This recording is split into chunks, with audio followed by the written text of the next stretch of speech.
एक स्फीयर है, उसका जो चार्ज डेंसिटी है वो नॉन यूनिफॉर्म है और उसका एक्सप्रेशन भी दिया हुआ है। अरे यार पेन चूज़ करना है। और उसका एक्सप्रेशन भी दिया हुआ है, ए स्फीयर के लिए और बी स्फीयर के लिए भी एक्सप्रेशन दिया हुआ है। तो हमें बताना है कौन सा ऑप्शन करेक्ट है। एक स्फीयर है, उसे एक शेल सराउंड कर रहा है और दोनों की चार्ज डेंसिटी वेरिएबल है और दोनों की चार्ज डेंसिटी जो जैसे वेरी कर रही है वो भी अलग अलग है। ठीक है, तो ऑप्शन ए देखते हैं, if R B is equal to, और ये भी दिया हुआ है कि के एक पॉजिटिव कांस्टेंट है। तो पहला ऑप्शन क्या है, if R B is equal to √3/2 electric field is zero everywhere outside B. तो देखो ऐसा तो हम नहीं कह सकते, बताऊं क्यों? क्योंकि देखो इलेक्ट्रिक फील्ड आउटसाइड भी क्या होगा, देखो किसी भी स्फीयर अगर वहां पे रेडियली सिमेट्रिक है, मतलब रेडियली वेरिएबल फील्ड है, यहाँ पे रेडियली वेरिएबल फील्ड है किसी भी स्फीयर में, तो उसके आउटसाइड जो इलेक्ट्रिक फील्ड होता है ना एट ए डिस्टेंस आर, वो हमेशा KQ/R² ही रहता है। ठीक है, कैसे बता रहा हूँ मैं गॉस थ्योरम से बता सकता हूँ इजीली। ठीक है, तुम लोग वेरीफाई कर सकते हो, वैसे यही आता है, कॉमन सेंस से पता चल रहा है। ओके, तो अगर इलेक्ट्रिक फील्ड आउटसाइड जीरो होगी, यानी हमें हर जगह अगर जीरो होगी, तो यार इसे के बोलना सही नहीं है ना, इसे 1/4πε0 ही बोल देते हैं। ठीक है, इसे हम 1/4πε0 बोल देते हैं या फिर K1 बोल देते हैं। ठीक है, यहाँ पे जगह कम है। K1 is equal to 1/4πε0। ठीक है, थोड़ी गंदी हैंड राइटिंग होगी, सॉरी फॉर दैट। तो चलो अब आंसर निकालते हैं। तो देखो अगर बाहर इलेक्ट्रिक फील्ड जीरो है, मतलब 1/4πε0 R² कॉमन ले लो, तो QA प्लस QB जीरो होना पड़ेगा। ठीक है, अगर हर जगह इलेक्ट्रिक फील्ड जीरो है तो, लेकिन ये तो हो ही नहीं सकता क्योंकि भाई K पॉजिटिव है। और अगर हम इसे इंटीग्रेट करते हैं, of course R B R A से बड़ा है दिख रहा है, और अगर हम इसे इंटीग्रेट करते हैं तो जो हमारा आंसर आता है इंटीग्रेट करने पे वो पॉजिटिव ही आएगा। इस वाले स्फीयर के लिए भी पॉजिटिव आएगा, इस वाले स्फीयर के लिए भी पॉजिटिव आएगा, क्योंकि भाई बी जो स्फीयर है वो आउटसाइड ए है, जो बी है ये आउटसाइड ए है। ठीक है, मतलब ए को कवर कर रहा है, तो जो QA प्लस QB आंसर आएगा ना वो हमेशा पॉजिटिव ही होगा, क्योंकि K पॉजिटिव है तो इंटीग्रल पॉजिटिव ही आएगा।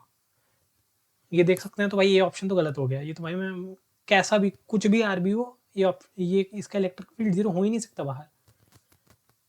If R B is equal to 3/2 then the electric potential outside B is K/ε0। Okay, तो भाई इस पोटेंशियल के लिए भी जो फॉर्मूला होता है हर जगह, मतलब अगर कोई सब स्फीयर हो वो K1Q/R ही होता है, अगर ये रेडियली वेरी कर रहा है तो तब ये K1Q/R ही होगा। ठीक है, मुझे क्या बताना है, इफ आर बी इतना है तब पोटेंशियल आउटसाइड बी K/ε0 है, just outside B.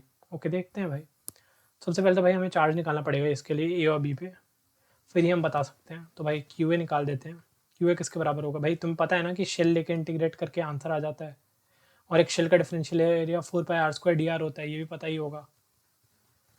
Centre of mass से करते आ रहे हो यार, इतना तो पता होना चाहिए। तो ये इसकी वैल्यू हो KR टाइम्स 4πr²dr, कहाँ से कहाँ तक, 0 से 1 तक। तो यार ये वैल्यू क्या आ जाएगी, वैल्यू आ जाएगी तुम्हारी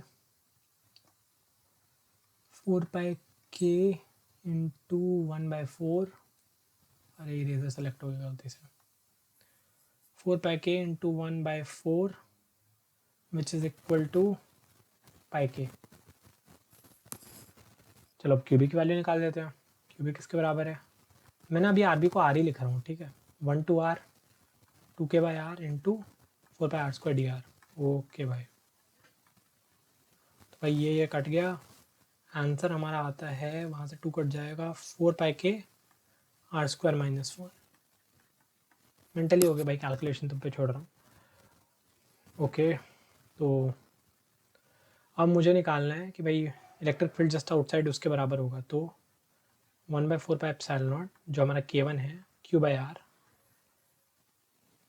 और यहाँ पे 1/R भी कर देते हैं क्योंकि 1/R दोनों में कॉमन आ जाएगा। QA प्लस QB किसके बराबर है, 4πk कॉमन ले लेते हैं दोनों में, 4r²। मैं बेसिकली QA QB का ऐड कर रहा हूँ। ये हमारा K1 का टर्म है, ये हमारा R का टर्म है, क्योंकि हमारा जो पोटेंशियल होगा वो होगा K1 QA प्लस QB को मैं सिग्मा क्यू लिख रहा हूँ, K1 QA प्लस QB/R। ठीक है, ये हमारा वो होगा आंसर। बाहर का, तो यहाँ पे आएगा पाई की कॉमन 4r² - 3। ये किसके बराबर है? ये बराबर है हमारा k बाई एप्सिलॉन नॉट के। तो भाई एप्सिलॉन नॉट कट गया, k भी कट गया, पाई भी कट गया, तो 4r हमारा आ जाएगा 4r² - 3 के बराबर। यहाँ से मैं बोल सकता हूँ 4r² - 4r - 3 is equal to 0। r थोड़ा गंदा बन गया यार, तो इसके क्या होंगे, 4 × 3 इज 6 × 2। इसका जो रूट होगा यहाँ वो होगा 4r इज इक्वल टू 6। एक रूट होगा, एक नेगेटिव रूट आएगा, नेगेटिव रूट को हमें कंसिडर नहीं करना है, तो r मेरा 3/2 आ जाएगा। ओके, तो मेरा जो बी ऑप्शन है वो तो करेक्ट हो गया। सी देखते हैं। If RB is equal to 2 then the total charge of the configuration is this much. Okay fine। तो भाई ये वाला तो कांस्टेंट ही रह रहा है, चाहे RB कुछ भी हो। अगर RB 2 है, यहाँ पे सब्सटीट्यूट करके देख लेते क्या आंसर आ जाता है। RB 2 है तो r² 4 के बराबर हो जाएगा, 4 - 1 3, 12 पाई के आ जाएगा, एंड टोटल चार्ज क्या हो जाएगा 13 पाई के। तो यार ये तो गलत है, सी ऑप्शन गलत है। डी ऑप्शन को अब ट्राई करते हैं। डी ऑप्शन क्या होगा, ट्राई करते हैं। If RB is equal to 5/2 the magnitude of electric field just outside B is this much. Okay fine, RB is equal to 5/2 substitute कर देते हैं उसमें, फिर देखते हैं आंसर सही आ रहा है या नहीं आ रहा।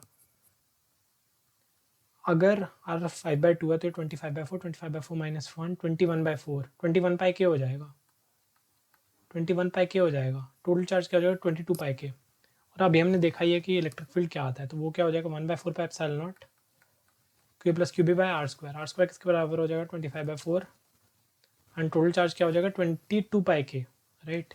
तो 22 पाई के, कहीं से भी 13 का फैक्टर आता वो नहीं दिख रहा है इस वाले एक्सप्रेशन में, ठीक है। तो डी ऑप्शन भी गलत है, तो भाई मेरा तो भाई ओनली बी से ही आ रहा है इस वाले क्वेश्चन में।